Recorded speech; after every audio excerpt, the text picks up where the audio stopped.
संभल में सपा सांसद शफीकुर रहमान बर्क का बेतुका बयान। सीएम योगी के जनसंख्या नियंत्रण पर बर्क की तरफ से कहा गया, औलाद पैदा करने का ताल्लुक जाती तौर पर इंसान से नहीं है, बच्चे पैदा करने का ताल्लुक अल्लाह से है। अल्लाह खाने पीने का इंतजाम करके दुनिया में भेजता है, जनसंख्या नियंत्रण कानून नहीं। मुस्लिमों की तालीम पर ध्यान दें। देखिए, जहाँ तक औलाद पैदा करने का ताल्लुक है, इसका ताल्लुक इंसान से यहाँ ज़ाती तौर पर नहीं है, इसका भी अल्लाह से ताल्लुक़ है, अल्लाह ताला से। अल्लाह ताला जो बच्चा पैदा करता है उसके लिए उसका रिस्क साथ में भेजता है उसका। और इस वक्त हमारे साथ हमारे सहयोगी अजीत ज्यादा जानकारी के साथ जुड़ चुके हैं और इसके साथ ही हमारे साथ बीजेपी प्रवक्ता राकेश त्रिपाठी साहब भी इस वक्त जुड़ चुके हैं। सबसे पहले राकेश जी के पास ही चलते हैं। राकेश जी, बहुत स्वागत आपका जी उत्तर प्रदेश उत्तराखंड पर। राकेश जी, जिस तरीके से सीएम योगी आदित्यनाथ का बयान आया है, उसके बाद शफीकुर रहमान ये कह रहे हैं कि अल्लाह की देन है और इस पर रोक लगाने से ज्यादा बेहतर है कि आप शिक्षा पर ध्यान दें।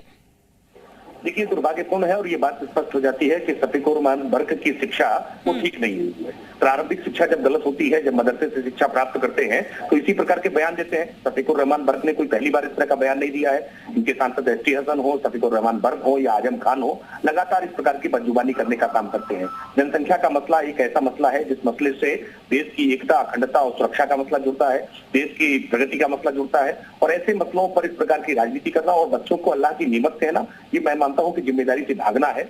और इसी कारण से आज जो सच्चर कमेटी की रिपोर्ट कहती है कि मुसलमानों में गुर्बत है, उनके बीच में अशिक्षा है, उनके बीच में आज बेरोजगारी का संकट है, इन सारी संकट का मूल बढ़ती हुई जनसंख्या है। इसलिए अगर मुसलमानों की कौम की बेहतरी के लिए अगर चाहते हैं तो जनसंख्या नियंत्रण के महत्वपूर्ण प्रयासों में अपना योगदान करना चाहिए, सहभागिता करनी चाहिए। और जब उस कौम की नुमाइंदगी करने का ये दावा करते हैं, उस कौम से सांसद होने का दावा करते हैं, तो निश्चित तौर पर कौम की बेहतरी के लिए जो भी अच्छे सुझाव आए उस अच्छे सुझावों को स्वीकार करना चाहिए, उसको अपने सर माथे रखना चाहिए। लेकिन शफीकुर रहमान बर्क की ये बातों से स्पष्ट हो जाता है कि वो दकियान उसी विचारों के साथ चल रहे हैं और इसी कारण से आज ये मुसलमानों की स्थिति लगातार बदतर स्थिति में होती जा रही है।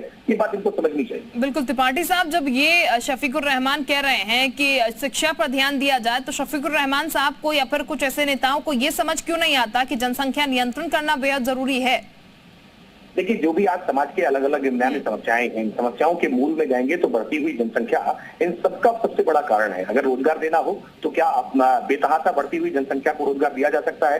अगर कुपोषण की समस्या को दूर करना हो तो क्या बेतहाशा बढ़ती हुई जनसंख्या का कुपोषण दूर किया जा सकता है? छोटा परिवार सुखी परिवार होता है। जिन परिवारों में बच्चों की संख्या ज्यादा होती है, ये जाहिर सी बात है कि वहां पर उनको पोषण उपलब्ध कराना या उनकी शिक्षा की व्यवस्था उपलब्ध कराना या उनके लिए जो जीवन के पैरामीटर्स हैं, उन पैरामीटर्स को पूरा करना, हैप्पी इंडेक्स पर लेकर के ऊपर जाना, ये मुश्किल काम होता है। इसलिए छोटा परिवार सुखी परिवार होता है। इस बात को जितना जल्दी समझेंगे उतना बेहतर है। वैसे शफीकुर रहमान बर्क साहब को ये शायद समझना चाहिए कि देश में प्रजनन दर में कमी आई है, लेकिन जो अभी भी मुसलमानों की प्रजनन दर है वो हिंदुओं की प्रजनन दर की अपेक्षा अभी भी ज्यादा है।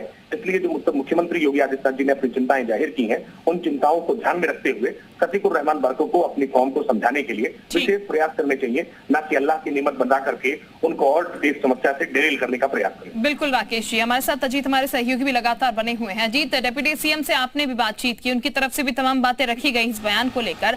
शफीकुर रहमान के खासकर अगर बात की जाए तो वो अक्सर बयान दे देते हैं, उसके बाद यूटर्न भी इस बयान से ले लेते हैं। लेकिन राकेश त्रिपाठी साहब इस वक्त हमारे साथ जुड़े हुए हैं, आप कुछ प्रश्न उनसे करना चाहें? देखिए, बिल्कुल अब्दुल रहमान बर्क जो राकेश त्रिपाठी साहब कह रहे थे कि वो इस तरह का बयान देते हैं, क्योंकि डिप्टी सीएम से हम बात करें तो उन्होंने कहा कि उत्तर प्रदेश बड़ा राज्य है, 25 करोड़ की आबादी और विकास के लिए, डेवलपमेंट के लिए जनसंख्या नियंत्रण जरूरी है। और उन्होंने ये भी कहा कि ये पॉलिसी मैटर हम बनाएंगे। राकेश त्रिपाठी साहब से यही सवाल है कि जब भी इस तरह के मुद्दे आते हैं तो समाजवादी पार्टी इनके सामने रोड़ा बनकर खड़ी हो जाती है। क्या जनसंख्या नियंत्रण कानून पर उत्तर प्रदेश सरकार विचार कर रही? क्योंकि आज डिप्टी सीएम ब्रजेश पाठक ने भी कहा कि ये पॉलिसी मैटर है और इस पर हम गंभीरता से काम करें। और हमने विश्व जनसंख्या दिवस पर अपील भी की लोगों से। क्या जनसंख्या नियंत्रण कानून पर कोई कमेटी जल्दी बनने वाली है उत्तर प्रदेश में? राकेश जी।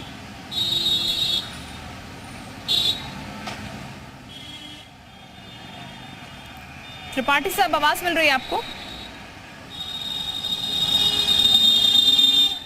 चलिए, त्रिपाठी साहब शायद इस वक्त हमारे साथ नहीं है, लेकिन अजीत हमारे साथ इस वक्त बने हुए हैं। अजीत, जिस चीज का आप जिक्र कर रहे हैं कि रोड़ा बनकर अक्सर इस तरीके से विपक्षी पार्टियां जो हैं वो सामने आ जाती हैं, ये क्या कहा जा सकता है कि चीजें शायद विपक्षी पार्टियों को भी समझ आ रही है, लेकिन बावजूद इसके विपक्षी पार्टियां समझना नहीं चाह रही हैं और जब जब ऐसी बातें सामने आती हैं तब तब उनकी तरफ से सवाल खड़े कर दिए जाते हैं?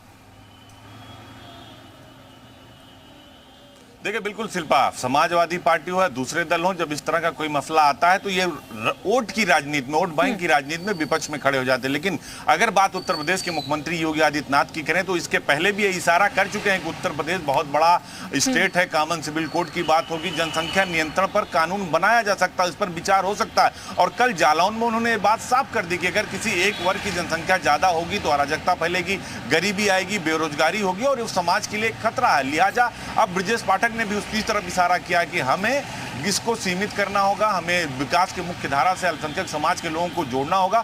जो मुस्लिम समाज के ठेकेदार है अब्दुल रहमान बर्क जैसे, उनको कम से कम अपने समाज की सिर्फ ये ना कहें कि अल्लाह ने बरकत दी, अल्लाह का दिया हुआ, अल्लाह का मैं आपको यहाँ पर अभिषेक राय इस वक्त हमारे साथ जुड़ चुके हैं समाजवादी पार्टी से। अभिषेक जी, बहुत स्वागत आपका जी उत्तर प्रदेश उत्तराखंड पर। अभिषेक जी, जनसंख्या रोकने के लिए जब सरकार बात करती है तो फिर विपक्षी पार्टियां या फिर शफीकुर रहमान की अगर बात की जाए तो वो कह रहे हैं अल्लाह की ये नेमत है, शिक्षा पर ध्यान देनी चाहिए, क्या जनसंख्या नियंत्रण नहीं होना चाहिए? क्योंकि बीजेपी लगातार ये कहती है कि जब जब ये बात उठती है तब विपक्षी पार्टियां रोड़ा भी एक तरीके से बनती है इस काम में। देखिए, बहुत सीधी सी बात है कि समाजवादी पार्टी ये कहती है कि बिना लिटरेसी रेट को बढ़ाए आप जो प्रजनन रेट है उसको कम नहीं कर सकते। उसका सबसे बड़ा एग्जाम्पल केरला स्टेट है। आप केरला में देखिए, जो वहाँ पे महिलाएं 99.6% एजुकेटेड हैं और उनका फर्टिलिटी रेट जो है वो 1.9 है, जो ग्रॉस इंडिया का इंडेक्स है उससे भी कम है। तो ये एक कहते हैं ना कि समाजवादी पार्टी यही चीज कहती है कि लिटरेसी बढ़ाओ, ये सतत प्रक्रिया है, एक दिन में कोई रिजल्ट अचीव नहीं होगा। रही बात, सभी लोग ईश्वर अल्लाह सभी की देन है, चाहे मैं हूँ, चाहे आप, चाहे कोई भी हो, सभी लोग ऊपर वाले की देन है, लेकिन एक कंट्रोल प्रक्रिया है। सरकार को एक न्यायोचित वो बनाना चाहिए, सारे विपक्षी दलों से विचार विमर्श करके इस पे एक कानूनी जमा पहनाने की कोशिश करनी चाहिए। ठीक, बहुत शुक्रिया सर आपका हमारे साथ जुड़ने के लिए डॉक्टर।